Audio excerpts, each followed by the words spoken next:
Contratación Pública, ha sido director zonal del CERCOP en las zonas 6 y 8 y se desempeña como perito judicial en contratación pública.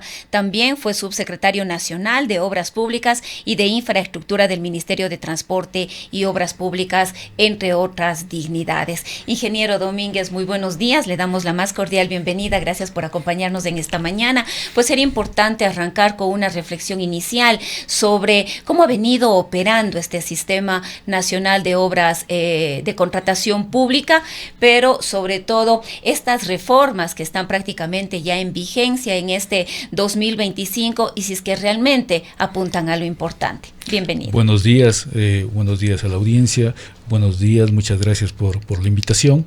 Su pregunta muy válida. Yo pienso que la nueva ley de integridad apunta justamente, ley orgánica de integridad pública apunta justamente a mejorar las condiciones de los proveedores. Como le comentaba hace unos minutos acaba de salir el reglamento. Creo que hubiese sido adecuado poderlo revisar previamente, pero estoy en el celular en este momento intentando hacerlo y captarlo lo más pronto. Lo más rápido de las propuestas que habíamos hecho, de la expectativa que ha creado esta nueva ley, que apunta justamente a quizás evitar que quizás esa desmotivación que tenemos los proveedores, que tiene el sector de la construcción, de los que brindan servicios y bienes al Estado, dado esta tendencia hacia el oligopolio, que lo determina justamente en la propuesta de reforma a la ley entregada al Congreso, la misma presidencia, se evite. Se consiga que más proveedores, que exista una mejor concurrencia de proveedores y podamos tener unas compras públicas que ayude ese dinero a generar una economía local, a generar una economía solidaria, a generar esa economía circular que necesitamos para que sirva de dinamizador de la economía. Ahora, en definitiva, ingeniero, hemos podido conocer y hemos podido ver en todo este tiempo que definitivamente el trámite de las compras públicas es absolutamente engorroso, complejo, difícil, y esto provoca que, lejos de evitar acciones irregulares, falta de control, transparencia, sea todo lo contrario. Precisamente esas enormes dificultades que existen en la contratación pública no han sido saldadas con lo que tenemos. Ahora nos preguntamos si efectivamente con estos cambios que se han introducido, con estas reformas a la ley de contratación pública, esto mejora. Hay preocupaciones como por ejemplo la ausencia ahora de un informe previo de la Contraloría General del Estado.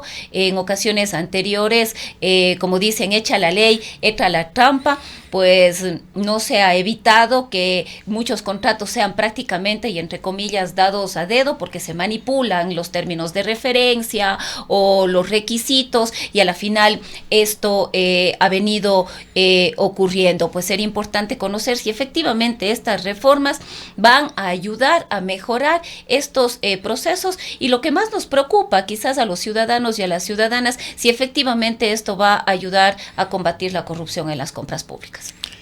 Hacia allá apunta el nuevo reglamento. Si bien el informe de pertinencia y favorabilidad previa que emitía la Contraloría era un informe importante, nosotros pensábamos dentro de nuestras propuestas que también tenía que haber un informe de igual de favorabilidad y pertinencia de parte del CERCOP. Hubiese sido muy adecuado que se incluya eso, porque ayudaría, por ejemplo, al hecho de que en algunos procesos pequeñas errores al inicio hacen que luego de algunos meses que el proceso ya está listo para ser adjudicado, luego de una denuncia o un reclamo, se tenga que dar de baja. Entonces, me hubiese parecido adecuado que se incluya eso. Quizás a futuro lo hagan, lo vean pertinente de hacerlo. Sí, la ley apunta justamente en las motivaciones que la ley fue propuesta a la Asamblea. Está el combatir la corrupción, está el combatir el oligopolio, está el combatir los dineros que últimamente se ha visto que del narcotráfico, del lavado de activos, se han ido introduciendo en las compras públicas. Ahora, muchos de los problemas dentro de las instituciones públicas para avanzar en estos procesos es que en algún momento hubo una disposición de que cualquier servidor público está obligado a participar en un proceso de compras públicas, y me atrevería a decir que el 99% de los funcionarios públicos no son capaces, ni están capacitados, ni han sido competentes, porque muchos no son del área pertinente, han participado en estos procesos, y esto ha llevado a que los procesos se caigan, a que en algún momento se encuentren algunas irregularidades, entendemos, no por la voluntad de cometer un acto irregular, sino precisamente por la falta de desconocimiento. En alguna parte se dice que todos los servidores públicos deben contar, quienes participen en estos procesos, con la certificación. Esto ya estaba contemplado en la ley, pero vemos que esta certificación que reciben los servidores públicos definitivamente no los vuelve competentes para ser administradores de un contrato o para participar en cualquier parte del proceso. Esto ha sido una deficiencia que en los últimos años ha provocado una serie de complicaciones. ¿Qué se dice al respecto? Yo pienso que usted lo analiza muy bien, ¿no? El certificado de operador de contratación pública para todos los servidores que están inmersos dentro de un procedimiento ha sido una parte importante como requerimiento, pero no desde la parte operativa, ¿no? Paralelamente a eso, como usted bien lo indica, se han creado quien le da haciendo los exámenes. Entonces, a la final no es que existió este requerimiento, ayudó a que los funcionarios mejoren sus conocimientos, sino únicamente salven en función de un bypass, salven este requerimiento. Ahora le estaba viendo en los primeros, en las definiciones que el nuevo reglamento lo hace, veo que van a existir 3 requerimientos en el tema de la certificación. Uno, el certificado de operador, sí, y ahora se veo que están exigiendo que para uno ingresar, y me parece correcto, a ser servidor público, al sector público, tenga un conocimiento, demuestre que usted tiene conocimientos en contratación pública, que este momento ya no debería ser únicamente para aquellos que están involucrados en procedimiento. Creo que es una obligación de todos los funcionarios y las personas que estamos y hacemos compras públicas, es una obligación de tener ese conocimiento. Y mire, pero quizás quienes van a estar encargados de las compras públicas, pero si nos ponemos a pensar en los 600,000 servidores públicos que existen en el país y que todos deberían obligadamente tener conocimientos de compras públicas cuando sus áreas y sus formaciones profesionales son completamente ajenas. Hablamos personalmente, periodistas, ingenieros que están dedicados a otras actividades dentro de las instituciones, han sido obligados a participar en estos espacios de compras públicas. Y como digo, eso ha provocado que haya una serie de deficiencias en los procesos. El tercer certificación está apuntando a eso, que dice certificado por competencias. Entonces usted ahora va a tener por roles de competencia. Entonces usted va a tener un certificado adicional que justamente hable de su expertise si es que está involucrado en los procedimientos. Pienso que va a ser positivo. Obviamente lo que usted dice tiene razón, no todos deberían saber al mismo grado la contratación pública, y esto es una de las atribuciones principales del CERCOP mismo, y hay una propuesta para que a futuro lo haga, que capacite, que asesore a las entidades y a los funcionarios para que eso lo puedan hacer a través del ente rector. Y adicionalmente, pienso que como aporte desde la parte civil debemos hacerlo también, los que un poquito conocemos, no digamos expertos, pues conozco un poquito de contratación, y podemos ser en ese sentido, y lo había hecho una invitación, habíamos formulado una invitación, si es que cabe, si es que creen conveniente, si es que creen que lo poquito que sabemos podemos aportar. El 2 de agosto en el Colegio de Ingenieros hemos formado un cursito en el cual, totalmente gratis, ¿no? En el cual si los periodistas, los reporteros creen pertinente asistir, vamos a enseñarles cómo se accede a un proceso, cómo se abre la página del portal, cómo usted puede bajar información de un portal, si es que la información relevante ha sido subida por la entidad, si existe denuncias, esas denuncias puedan capturarla porque es información que está al público, ¿no? Igual, por ejemplo, ayer salió ya el informe general, el informe aprobado por la Contraloría del caso Progen, ya salió ATM, salió la semana anterior, cómo uno puede acceder a esa información. y con eso pueden hacer un mejor ejercicio. Vamos a hacerlo el 2 de agosto, entre otros cursos que están dirigidos a nuestros colegas, a la gente de la contratación pública. Lo vamos a hacer con la mejor, como aporte civil hacia justamente ese mismo objetivo.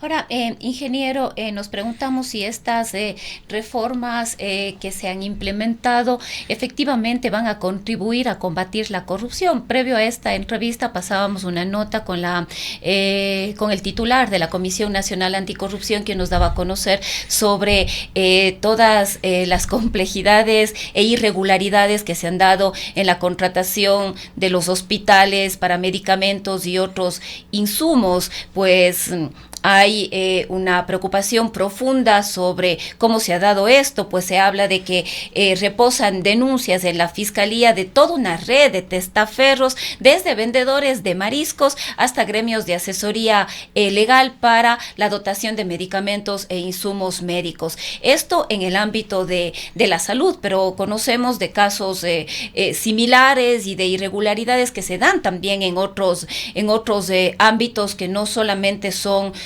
relacionados al ámbito de la salud, sino en general de la contratación pública. ¿Cuáles son los elementos o las reformas que se incluyen en esta nueva ley que permitirían o contribuirían definitivamente a combatir la corrupción? Mire, pienso que Germán Rodas, a través de la Comisión Nacional Anticorrupción, ha hecho un trabajo excelente, valioso, patriótico. Durante muchos años, en algún momento, coincidimos en el análisis de los proyectos de agua potable de Manabí. Hicimos un trabajo y eso terminó en buenos resultados.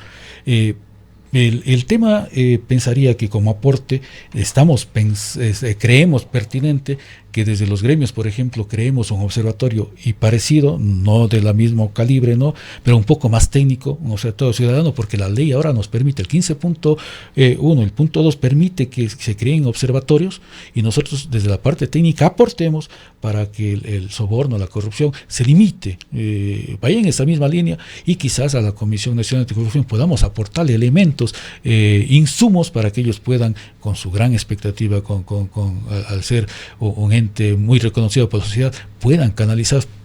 Estoy seguro, estoy convencido, y ahora la ley inclusive permite valorar a quien hace denuncias como unos puntos adicionales en su RUP, en su integridad, que las denuncias son el camino adecuado para que en parte se corte el tema de la corrupción.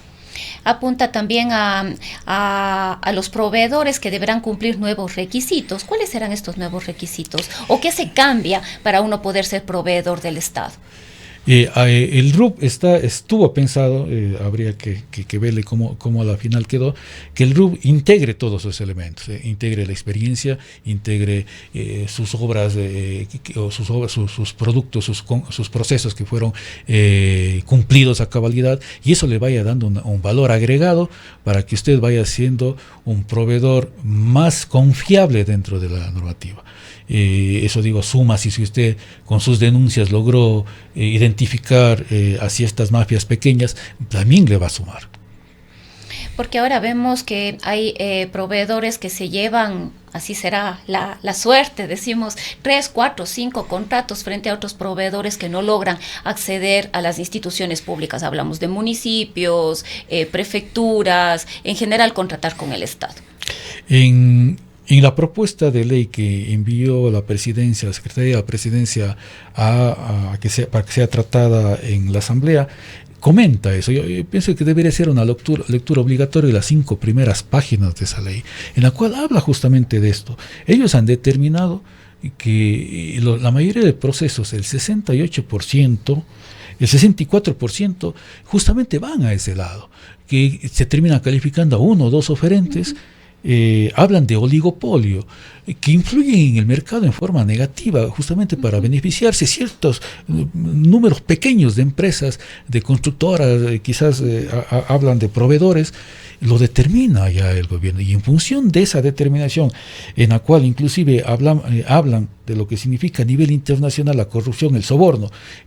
Comentaba que justamente la corrupción a nivel internacional llega a representar 2.6 millones de millones, 2.6 billones.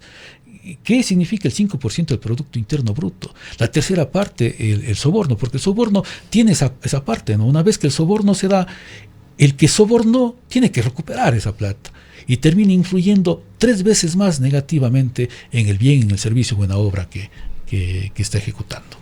Y además quienes tienen para sobornar generalmente son las empresas grandes, no podemos hablar de un pequeño emprendedor o de una pequeña mediana empresa, que es lo más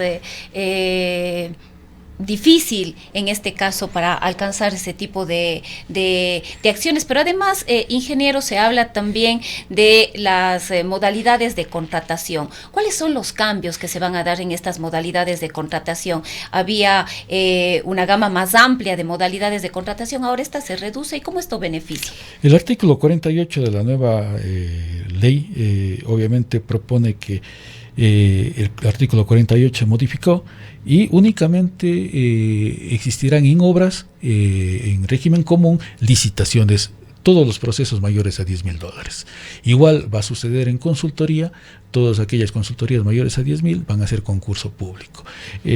Respetamos, obviamente, no podemos ser diferente, sin embargo tenemos parámetros, ¿no?, de equivalencia, que sería para comparar qué es lo que ha pasado históricamente, por ejemplo, en obras. En menor cuantía, el cumplimiento en obra era del 95%, en cotización un 70% y licitaciones únicamente un 50%. Poníamos, por ejemplo, la reconstrucción de Manabí, por ejemplo. Ahí cerca de 3,000 millones se invirtieron, sin embargo, en cumplimiento, 2,964 millones se invirtió en la reconstrucción de Manabí. Y finalizado, obras concluidas, todas ellas licitaciones, 1,544. Eso habla de que en licitaciones únicamente se cumplió el 50%. Pero teníamos que sentarnos un ratito a ver ya la nueva reforma del reglamento, y creo que esta reforma ayudará para que no únicamente apunte hacia los grandes constructores, sino sean los pequeños también favorecidos con esta ley. Claro, con el objetivo de democratizar también, en este caso, los recursos públicos a través de las contrataciones. Apunta hacia allá. Los cambios en los principios justamente hablan de la democratización, de la concurrencia que ha sido limitada en los últimos tiempos. Y obviamente hay conceptos muy fuertes que dicen que obviamente se ha desalentado que nuevos proveedores ingresen al portal, justamente porque todos piensan que ya todo está hablado, ya todo está conversado, ya todo está. Entonces, esta intención de simplificar, de que sea más rápido, creo que va a traer a nuevos contratistas. Ahora, cuando hablamos de que va a ser más rápido, ¿cómo se da esta? ¿Se han eliminado algunos pasos? Había algunos sectores que decían que al eliminar estos pasos, la posibilidad de hacer un seguimiento o la posibilidad de control también se reducía. Las dos van a ir de la mano.